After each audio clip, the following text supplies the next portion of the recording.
Did you know that a baby girl is born with every single egg she'll ever have in her ovaries? I'm Dr. Patty Barch. I am a traditional naturopath and owner of Naturally Unbridled Wellness in Onalaska, Wisconsin, and also naturallyunbridled.com. This is Down the Ridge with Dr. Patty, and today I'm just going to talk a little bit about some of the issues with female reproduction that we see today. So I've been doing holistic fertility work for, since I've been full-time in practice, for sure. So 12 plus years. Anyway, so a newborn baby girl is born with every single egg she will have for her whole life. And that in comparison or contrast to males who start making sperm and then keep making sperm constantly all the time, new sperm. So the challenge with female reproductive health is that if anything goes wrong with the ovaries at any point in the life, there can be ovarian failure or other challenges with the ovaries, and therefore a negative impact on fertility. So what are the types of things that can impact female reproductive health in general? So one is endocrine disruptors. So endocrine is the scientific or medical term for hormone related. So the endocrine system is the hormone system, and within the endocrine system are the endocrine glands that secrete hormones. So these are things like hypothalamus, pituitary, thyroid, ovaries, adrenals, etc.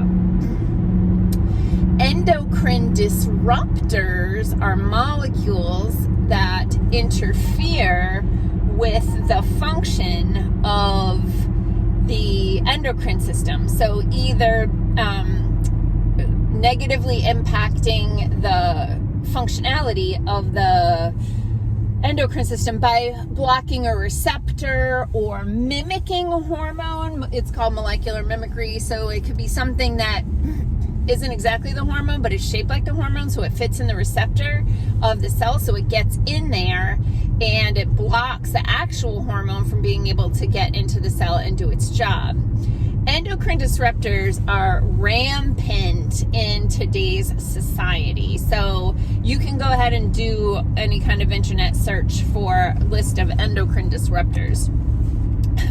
One that just comes top of mind is this chemical called triclosan, which is in a lot of hand sanitizer. So during the big show of the last 3 years, all the insanity, people were using that Purell hand sanitizer and other like Walmart brand and all the stuff hand sanitizer. And a lot of it had endocrine disruptors in it. And worse than having the endocrine disruptor in it, period, is that it was combined with alcohol, which made it more soluble and easier to fit through the cell membranes and get into your skin and into your blood and into your body. So that was not good. Other endocrine disruptors come from personal care products. So think shampoo, body lotion, perfume, those sorts of things. Other endocrine disruptors include plastics. Plastics, you'll see like BPA-free plastic or something. So BPA, I think it's bisphenol A, is a chemical used in plastic that is a known endocrine disruptor. So we started to see a lot of female reproductive issues kind of in a two-tier thing. So first of all,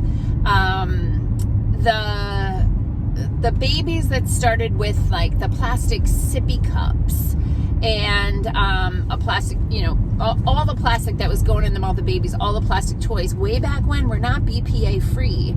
So these kids that grew up with all this plastic in their toy box, and babies put everything in their mouth, they started to interfere with their own hormones at that point.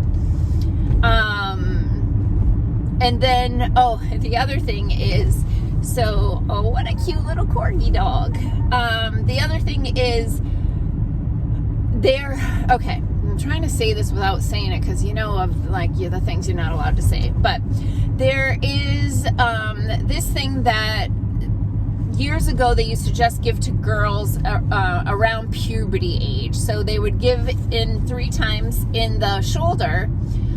They would give them this thing so they didn't get HPV. Theoretically, it doesn't work. So they would give them 3 things in their shoulder so they don't get HPV, and then that thing that they were doing is linked to something called premature ovarian failure. So the premature ovarian failure means exactly what it sounds like. The ovaries peter out way too early. And I've seen cases of this in my office, like healthy looking teenage girls, not anorexic or anything like that, fit, not getting their periods. Not getting their periods because their ovaries have failed after getting that thing in their arm 3 times. The other thing that that really started to get out of control around the same time that they started doing that thing for pubescent girls, which by the way now they give to 9-year-olds and they also give to boys. The other thing that started happening was these girls were starting to have really horrible periods, really horrible menstrual cycle. So like a lot of endometriosis, a lot of polycystic ovaries, and like really painful, really heavy, cramping, torturous periods. And so what's their solution? Birth control pills. So in high school, they get put on birth control, sometimes for birth control reasons, but a lot of times because their periods are so bad that they can't go to school. So now they're really messing with their hormones, because these girls, even though they're teenagers and they could be pretty well developed, they are still developing, and those hormones, those synthetic hormones, can cause other problems. So they put them on birth control in high school, and then what happens after high school, they go to college, and by then they're developing a lot of anxiety and depression, so they put them on SSRI drugs and antidepressants, anti-anxiety medications, that sort of thing. And then finally after that, after college, they want to start having a family, and they're having some fertility issues because they finally go off the birth control. Their cycle's all over the place. It's a kind of a disaster, and they have to go for fertility treatments. So do you see how the how it works?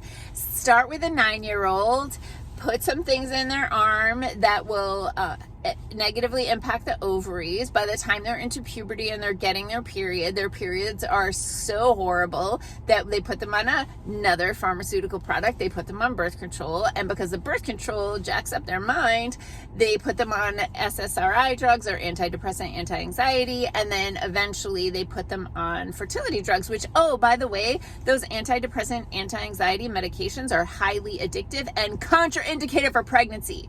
I want to go on a rant. If you go to rxlist.com or drugs.com and you type in the name of the antidepressant, anti-anxiety medication, and you can do a search for pregnancy, you can see that these babies are born addicted to those SSRI drugs, and they go through withdrawal, and they are the most tortured little tiny infants that you can imagine. So anyway, so this is the whole thing about like getting people started in the domino effect of prescriptions over the years. So maybe we should do something about that. But this is just the end of the video for today. I am heading off to physical therapy to see if they can help me out with my bum shoulder. But anyway, peace out, peeps. Have a healthy day.